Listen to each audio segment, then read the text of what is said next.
हम ये समझ लेते हैं कि आखिर भ्रंश घाटी होती क्या है या फिर रिफ्ट वैली होती क्या है। तो देखिए, किसी भी भूमि का जो मध्य वाला पार्ट होता है या फिर बीच वाला जो पार्ट होता है उसका नीचे धंस जाना, है ना।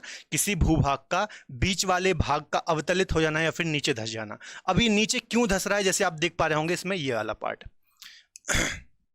देखिए, ये वाला जो इसमें पार्ट है ये इस प्रकार से नीचे धंस गया है, इस प्रकार से ये नीचे धंस गया है, और ये जो साइड वाले पार्ट हैं ये दोनों ऊपर उठे हुए दिखाई दे रहे हैं। अब ये नीचे धंसा क्यों है, क्योंकि इसके जो साइड वाले ये पार्ट हैं ये अपोजिट डायरेक्शन में मूव हो रहे हैं इस प्रकार से, है ना। जब ये अपोजिट डायरेक्शन में मूव होंगे तो यहाँ पर फॉल्ट बन जाएगा, इस प्रकार से दरार बन जाएगी, और बीच वाला जो हिस्सा है ये नीचे की ओर धंस जाएगा। ठीक है, आप इसको दरार भी बोल सकते हैं, एक गहरी लंबी खाई भी बोल सकते हैं, गड्ढा भी बोल सकते हैं। ठीक है, और समय के साथ जब इसमें कोई नदी प्रवाहित होने लगे बच्चों, तो इसको हम बोलते हैं रिफ्ट वैली या फिर भ्रंश घाटी में प्रवाहित होने वाली नदी। ठीक है, तो रिफ्ट वैली को आप साधारण भाषा में ऐसे समझ सकते हैं कि किसी भी भूमि का जो मध्य वाला भाग है जब वह नीचे धंस जाता है तो उसको हम रिफ्ट वैली या फिर भ्रंश घाटी बोलते हैं। अब इसके भी कुछ प्रकार होते हैं, लेकिन अभी हमारा वो टॉपिक नहीं है। आज हमारा मेन टॉपिक है कि भ्रंश घाटी में कौन कौन सी नदियां बहती हैं, तो उसको ही आज हम यहाँ पर डिटेल में डिस्कस करेंगे। ठीक है, चलिए अब हम देखते हैं सबसे पहले नर्मदा नदी। मैंने आपको बताया था 3 नदियां हैं जो भ्रंश घाटी या फिर रिफ्ट वैली में बहती हैं, तो सबसे पहले हम पढ़ते हैं नर्मदा नदी को। तो देखिए बच्चों, नर्मदा नदी जो है इसका ओरिजिन कहां से होता है, तो अमरकंटक अनूपपुर जिला, ये कहां पर है, मध्य प्रदेश में। मध्य प्रदेश में आता है, अमरकंटक मेकाल श्रेणी में स्थित है। अब सबसे पहले इन जितने भी यहाँ पर वर्ड लिखे हैं, मेकाल श्रेणी, अमरकंटक, अनूपपुर, ये कहाँ पर है इनको समझ लीजिए, क्योंकि यहाँ से काफी ज्यादा एग्जाम में क्वेश्चन पूछे जाते हैं। देखिए, सतपुड़ा पर्वत आपने पढ़ा है बच्चों, सतपुड़ा पर्वत कहाँ है या फिर सतपुड़ा रेंजेस कहाँ पर है, मुख्यतः मध्य प्रदेश में फैली हैं, छत्तीसगढ़ तक जाती हैं, है ना। नर्मदा नदी के दक्षिण में है, अभी हम डिस्कस करेंगे। तो इसका जो पूर्वी विस्तार है ना, सतपुड़ा का जो पूर्वी विस्तार है उसको हम बोलते हैं मेकाल श्रेणी, है ना। तो मेकाल श्रेणी या फिर सतपुड़ा पर्वत भी आप बोल सकते हैं, से इसका ओरिजिन होता है। अब मेकाल श्रेणी में है एक जगह है अमरकंटक, है ना, अमरकंटक से इसका ओरिजिन होता है, और जो अनूपपुर लिखा है ये अनूपपुर जिला है। तो आपको बोलना कैसे है कि नर्मदा नदी का ओरिजिन मेकाल श्रेणी के अमरकंटक के अनूपपुर जिले से होता है। तो ये बात आपको याद रखना है। और स्टेट कौन सा है, मध्य प्रदेश। ठीक है, तो यहां से ये ओरिजिन होता है इसका, और फिर ये पश्चिम की ओर बहना प्रारंभ करती है। इसके अलावा इसका मुहाना कहाँ है, इसका ये अपना ये जल कहाँ गिराती है, तो खंबात की खाड़ी। यहाँ पर देख लीजिए, यहाँ पर गुजरात का मैंने यहाँ पर मैप डाला है, तो यहाँ पर जो ये वाला हिस्सा है इसको हम बोलते हैं खंबात की खाड़ी, जो कि अरब सागर के अंतर्गत आती है। ठीक है, यहाँ पर गुजरात का एक जिला है भड़ोच जिला, तो यहाँ पर ही ये खंबात की खाड़ी में जाकर के अपना जल गिराती है। ठीक है, तो हमने ओरिजिन देख लिया, इसका आउटफॉल देख लिया। इसके अलावा इसकी जो बच्चों सबसे बड़ी सहायक नदी है ना, यहां से भी एग्जाम में क्वेश्चन आ जाता है कि नर्मदा की सबसे बड़ी सहायक नदी कौन सी है, तो तवा नदी इसकी सबसे प्रमुख और सबसे बड़ी सहायक नदी है, जो कि सतपुड़ा रीजन से ही या फिर सतपुड़ा की पहाड़ियों से ही निकलती है। पचमढ़ी, पचमढ़ी कहाँ है बच्चों, पचमढ़ी मध्य प्रदेश का एकमात्र हिल स्टेशन है। ठीक है, और यहां से ही पचमढ़ी रीजन से ही इसका ओरिजिन होता है तवा नदी का, और फिर ये नर्मदा में जाकर के मिलती है, और नर्मदा की सबसे बड़ी सहायक नदी है। ये बात आपको याद रखना है। ठीक है, आगे डिस्कस करते हैं। इसके अलावा अगला क्वेश्चन जो बच्चों एग्जाम में बनता है वो ये बनता है कि जो नर्मदा नदी है वो किन 2 पर्वत श्रृंखलाओं के मध्य में प्रवाहित होती है। बहुत ही इंपॉर्टेंट क्वेश्चन है, बहुत बार एग्जाम में बनता है ये। तो विंध्याचल रेंज और सतपुड़ा रेंज, ये 2 प्रमुख रेंज हैं जिनके मध्य में नर्मदा नदी प्रवाहित होती है। देखिए, नर्मदा नदी की यदि आप उत्तर या फिर नॉर्थ में देखेंगे तो आपको विंध्याचल रेंज मिलेंगी या फिर विंध्य रेंज मिलेंगी, जो कि मुख्यतः मध्य प्रदेश में फैली हुई हैं। और नर्मदा की यदि आप दक्षिण में देखेंगे, यहाँ पर दक्षिण में देखेंगे तो यहाँ पर आपको पूरा सतपुड़ा रेंज मिलेंगी। ठीक है, तो जो नर्मदा नदी का प्रवाह क्षेत्र है बच्चों, ये विंध्याचल और सतपुड़ा रेंज के मध्य में भ्रंश घाटी में ये प्रवाहित होती है। कैसे बोलेंगे कि जो नर्मदा नदी है ये पश्चिम की ओर, ऊपर क्या है विंध्याचल और नीचे साउथ में क्या है सतपुड़ा, तो विंध्याचल और सतपुड़ा के मध्य में भ्रंश घाटी में या फिर एक गहरी दरार में प्रवाहित होती है। तो यहां से आपको याद रखना है कि 2 पर्वत श्रृंखलाओं के मध्य में ये प्रवाहित होती है। ठीक है, इसके अलावा भ्रंश घाटी में बहती है, तो हमने समझ लिया भ्रंश घाटी या फिर रिफ्ट वैली में प्रवाहित होती है, फिर एक गहरी दरार में, गहरी लंबी दरार में प्रवाहित होती है। ठीक है, इसके अलावा एक और जो अभी हमने नदी देखी थी ताप्ती नदी, उसको भी देख लेते हैं। तो ताप्ती नदी का ओरिजिन भी बच्चों सतपुड़ा रेंज से ही होता है। सतपुड़ा में यहाँ पर एक जगह है मुल्ताई पर्वत, मुल्ताई तहसील भी है, बैतूल जिले के अंतर्गत आती है, मध्य प्रदेश रीजन से ही इसका ओरिजिन होता है ना, मध्य प्रदेश से ही इसका ओरिजिन हो रहा है।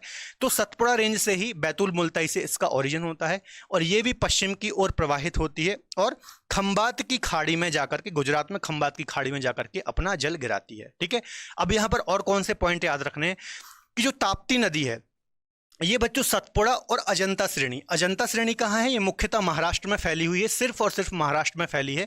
अजंता श्रेणी से एग्जाम में ये भी क्वेश्चन आता है, इनमें से कौन सी पर्वत श्रृंखला है या फिर इनमें से कौन सी पर्वत श्रेणी है जो सिर्फ एक राज्य में ही फैली हुई है। ठीक है, तो उसका आंसर होता है अजंता। तो अजंता श्रेणी ऐसी श्रेणी है या फिर ऐसी पर्वत श्रृंखला है जो सिर्फ महाराष्ट्र राज्य में फैली हुई है। तो ताप्ती नदी सतपुड़ा रेंज और अजंता रेंज के मध्य में पश्चिम की ओर संकीर्ण घाटी में प्रवाहित होती है और रिफ्ट वैली में, भ्रंश घाटी में प्रवाहित होती है। ये बात समझ में आ गई। तो ताप्ती का हमने ओरिजिन देख लिया, आउटफॉल देख लिया। ठीक है, अब यहां से अगला क्वेश्चन बनता है बच्चों कि पश्चिम की ओर बहने वाली सबसे बड़ी या फिर सबसे लंबी नदी कौन सी है। तो उसका आंसर क्या होगा, पश्चिम की ओर बहने वाली सबसे लंबी नदी पहले नंबर पर आपको रखना है नर्मदा।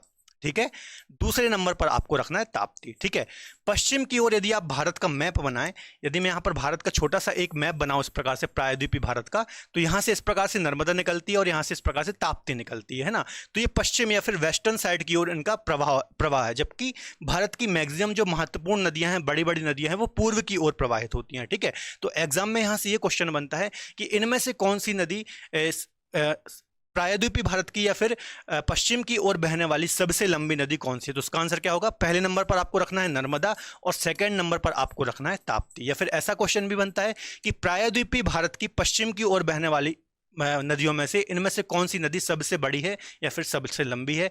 तो नर्मदा और ताप्ती को क्रमशः आपको पहले और दूसरे नंबर पर रखना है। ठीक है, तो ये बात भी आपको क्लियर हो गई। ठीक है, इसके अलावा यदि मैं नर्मदा की बात बताऊं आपको, तो इसके किनारे एक प्रमुख शहर है जबलपुर, तो ये स्थित है नर्मदा के किनारे, जबलपुर शहर है मध्य प्रदेश का। इसके अलावा ओंकारेश्वर, ये क्या है, ज्योतिर्लिंग है, ज्योतिर्लिंग है, तो ये भी स्थित है। देखिए मध्य प्रदेश में दो ज्योतिर्लिंग है, एक तो ओंकारेश्वर, ठीक है, इसके अलावा एक है महाकाल, आपको पता ही होगा उज्जैन में है। तो ये दो ओंकारेश्वर है, जिसमें से एक जो ओंकारेश्वर है ये इसी नर्मदा नदी के किनारे स्थित है। ठीक है, इसके अलावा जो महाकालेश्वर है, महाकाल है, बाबा महाकाल है, वो उज्जैन किस नदी के किनारे है, तो वो क्षिप्रा नदी के किनारे स्थित है। वो अभी आपको यहाँ पर रिलेट नहीं करना है, बस मैंने आपको बता दिया। ठीक है, इसके अलावा महेश्वर, जिसे हम अहिल्या नगरी बोलते हैं, वो भी इस नदी के किनारे स्थित है। तो ये कुछ ऐसे पॉइंट हैं जहां से एग्जाम में बहुत ज्यादा क्वेश्चन आते हैं। ठीक है, इसके अलावा अगला क्वेश्चन क्या बनेगा बच्चों कि जो नर्मदा और ताप्ती नदियां हैं, या फिर ऐसा बोलिए कि जो पश्चिम की ओर बहने वाली मैक्सिमम नदियां हैं, ये क्या बनाती हैं, ये एस्चुरी का निर्माण करती हैं। एस्चुरी हिंदी में इसके लिए वर्ड है ज्वार नदमुख, ज्वार नदमुख। अब ये क्या होता है ये थोड़ा समझ लीजिए। देखिए लास्ट लेक्चर में मैंने आपको ब्रह्मपुत्र नदी बहुत अच्छे से पढ़ाई थी, तो वहां पर मैंने आपको डेल्टा समझाया था, है ना। एक होता है डेल्टा और एक होती है एस्चुरी। इन दोनों को आप थोड़ा साथ में समझेंगे तो चीजें आपको बहुत ज्यादा क्लियर होंगी। देखिए डेल्टा क्या होता है, मैंने कई बार लेक्चर में बताया है। डेल्टा क्या होता है बच्चों, जब नदी अपने मुहाने पर पहुंचती है, मुहाना मतलब समुद्र समझ लीजिए, जहां पर भी नदी अपना जल गिराती है एट द एंड, तो जब वो अपने मुहाने पर पहुंचती है तो उसकी समुद्र तल से ऊंचाई बहुत कम हो जाती है, और जब कम हो जाएगी तो नदी की स्पीड बहुत स्लो हो जाएगी। जब स्पीड बहुत ज्यादा मंद हो जाएगी, स्लो हो जाएगी, तो वो छोटी छोटी वितरिकाओं के रूप में इस प्रकार से समुद्र में मिलेगी, है ना। और स्पीड स्लो होने के कारण अपने साथ वो जितने भी अवसाद लाई थी, अवसाद का मतलब क्या है, नदी अपने साथ जो भी कंकड़ पत्थर मिट्टी बहा करके लाती है, तो उनका निक्षेप वो यहां पर कर देती है इस प्रकार से। ठीक है, और इस आकृति को, इस संरचना को हम बोलते हैं डेल्टा। ठीक है, जबकि एस्चुरी क्या होता है, एस्चुरी भी समझ लीजिए, एस्चुरी को थोड़ा समझिए। देखिए एस्चुरी क्या होता है, अब जब नदी अपने मुहाने पर पहुंचेगी, है ना, मुहाना मतलब समुद्र समझ लीजिए, तो इसकी स्पीड स्लो नहीं होती है, क्योंकि जैसे देखिए कि जैसे नर्मदा है, ताप्ती ही भ्रंश घाटी में बहती है। भ्रंश घाटी मतलब संकीर्ण, एक प्रकार से देखें दरार में बह रही हैं, तो बहुत ही तीव्र गति से बहती हैं, तीव्र वेग से बहती हैं, और अपने मुहाने तक जाकर भी इनकी स्पीड क्या होती है, स्लो नहीं होती है, काफी स्पीड से ये समुद्र में जाकर के मिलती हैं। अब समुद्र में जब ये स्पीड से जाकर के मिलेंगी तो अपने मुहाने पर ये फैलेंगी नहीं, जैसे डेल्टा में फैल रही थी, तो जितने भी अपने साथ अवसाद ला रही हैं उन सभी को समुद्र में ही डिपॉजिट करती हैं और बहुत ही तीव्र गति से समुद्र में जाकर के मिलती हैं। जैसे देखिए ये नदी आई और यहां पर सीधे समुद्र में जाकर के मिल गई, जबकि डेल्टा होता तो क्या होता, इस प्रकार से संरचना बनाता। डेल्टा होता तो इस प्रकार से संरचना बनाता और यहाँ पर अवसादों का निक्षेप कर देता ये, इसको हम बोलते हैं डेल्टा। जबकि यहाँ पर एस्चुरी में क्या हुआ कि सीधे समुद्र में जाकर के नदी मिल गई। ठीक है, तो ये एस्चुरी और डेल्टा में आपको अंतर भी याद रखना है। यदि भारत की हम बात करें तो भारत की जो बच्चों मैक्सिमम पश्चिम की ओर बहने वाली नदी है ना, यदि मैं यहाँ पर भारत का मैप बनाऊँ छोटा सा, प्रायद्वीपीय भारत का, नर्मदा हो गई, ताप्ती हो गई, मांडवी हो गई, ज्वारी हो गई, यहाँ पर बहुत सारी नदियाँ बहती है पश्चिमी घाट से निकलती, तो ये सभी क्या बनाती हैं, ये सभी एस्चुरी या फिर ज्वार नदमुख का निर्माण करती हैं।